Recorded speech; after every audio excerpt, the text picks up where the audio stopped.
Thank you. Good evening. I think we'll see something that I've done, broadcast earlier this year, which touches on the investigation of Joe Yates's appalling murder. You could say all murders are appalling, but this one grabbed the attention of the nation, not only us here in the West Country. Chris touched on that. It was an extraordinary affair which drew in some very bad behaviour from certain sections of the media, and we can't escape from that. I'm proud to be a journalist.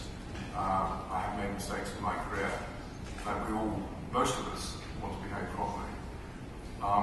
This is an example of how certain sections of the media behave very improperly. I think we can show it. Can we show it? Some out about English Lord. John Maguire, BBC Points West. Also tonight, we can reveal that two other innocent men who were questioned by the police about Joe's disappearance found their details turning up in the Sun newspaper.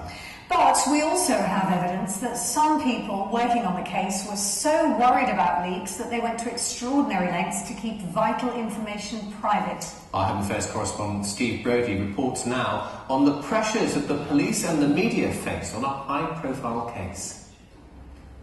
The disappearance and murder of Joe Yates made national headlines for months. The pressure on journalists to deliver and sell papers was ferocious. And it was a pressure that would force those involved with bringing her killer to justice to take extreme measures. At the time when the forensic tests were underway, we actually agreed amongst ourselves that we were going to not use our mobile phones for sake of argument to communicate. We would only use secure email, and we only talked about the case to a very small group of people, because frankly what we did not want in this case was any further leaks. But the pressure wasn't just on the authorities. It was also felt by the innocent men caught up in the drama. Christopher Jeffries was targeted by the media after he was arrested. He would later tell Lord Justice Leveson's review of press ethics that he'd been vilified. The BBC has spoken to two other innocent men caught up in the inquiry. They were delivery men who had been asked by the police to give DNA samples because they'd been here to Joe Yates' flat before she was murdered. Less than 48 hours after speaking to police, they were approached by the Sun newspaper and found themselves in the headlines. I went in to see two senior detectives, and we told them that the papers had our names and addresses and we'd like to know how it happened. We were told that they were under the impression they'd been eavesdropped. The police say they have seen no evidence to substantiate this alleged comment by detectives, but the impact of what happened to them is clear. When the press got in contact, it escalated into something, I wouldn't say paranoia, but it definitely put you on edge. I wasn't sure who was watching me. I had to check when I was coming out of the house, especially when the press turned up at my work and took my picture. I didn't go home. I stayed at my girlfriend's house. It was horrible. It was horrible. Today, the Sun's owners, News International, declined to comment, but the relationship between the media and the police is under the spotlight as Lord Justice Leveson's inquiry continues. As a young barrister, he was involved with the prosecution of Fred West, another notorious murder case in the West in the 1990s. The policeman who led that investigation told us he wasn't surprised by what's happened, as he was the subject of similar tactics more than 15 years ago. It was for certain that a number of the tabloids were actually listening into our mobile phone conversations.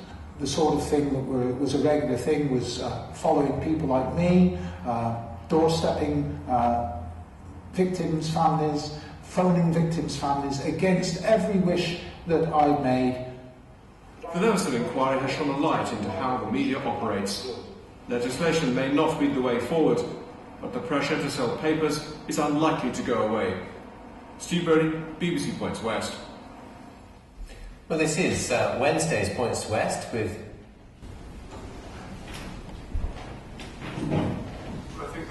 shows you that, unfortunately, Christopher wasn't the only person who suffered because of the tactics being used.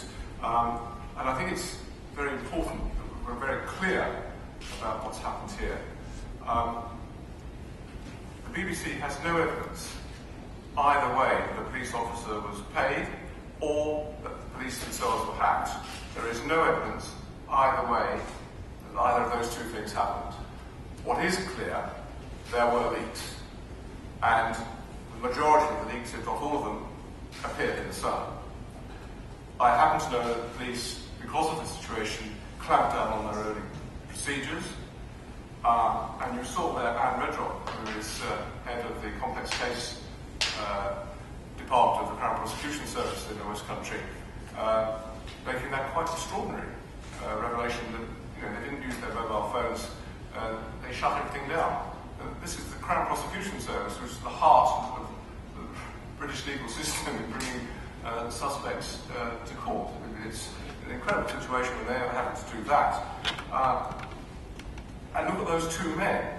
Within 48 hours of being phoned by the police and giving their personal details, because the police wanted them to come in and give DNA samples to clear them. They delivered furniture to Joe Yates's flat a month before she disappeared. They were completely innocent people. Within 48 hours, one was being phoned on his mobile phone, which he bought that week, and the other person had them outside his house. How did that happen? Now, I don't know, but clearly the information came from somewhere, and you can draw your own conclusions. And of course, they said they went and complained to the police, and the detectives said, well, we think we're being eavesdropped. Now, that may well be the case. There is no evidence either way on that. But I think it's incredibly important that we do not, I may differ here from one or two people here, I, for one, supported the existence of voluntary regulation. I think, unfortunately, that's going to have to go. I know Mike won't agree with me, and of course, Mike's newspaper doesn't behave he doesn't behave at all like what we've been talking about. Occasionally he beats me, not very often, but it's a good story. We are in a position where we may overreact, and this is a worrying thing. I was talking to a judge the other day, who was talking to another judge, and the senior judge said, if we're not careful, we're going to run headlong into legislation. And if we do have far-reaching legislation, and I'm sure Richard is definitely going to disagree with me about this, but if we have far-reaching legislation, proper investigative journalism, which many journalists carry out properly without breaking the law, and this is what we're talking about here, we're talking about breaking the law. If that legislation stops responsible journalists, and I hope that I'm one, doing our proper work, then that is a great disadvantage to a liberal democracy, and we may well suffer for it. And I'm sure we will debate that. I can tell you that there was disbelief in the BBC newsrooms when we saw some of the tabloid reporting of the Christopher Jeffries case. Young reporters said, come on Steve, wow, I've got this, come on, look at this. And I said, well, it's just not true, unfortunately, it's terrible, isn't it? So therefore it's not going to be on the BBC tonight. Other people were saying, well, why haven't you got these sort of contacts? Well, indeed, it's a very good question when you think, where were these stories coming from? They weren't being made up. They couldn't have all been made up. They got them from somewhere. Stories just don't materialise. They come from sources. And decent journalists have good, proper sources. In this case, it was quite remarkable, and there was disbelief that this was being done. Historically, if you broke the law, you were hauled before a judge and you were done for contempt.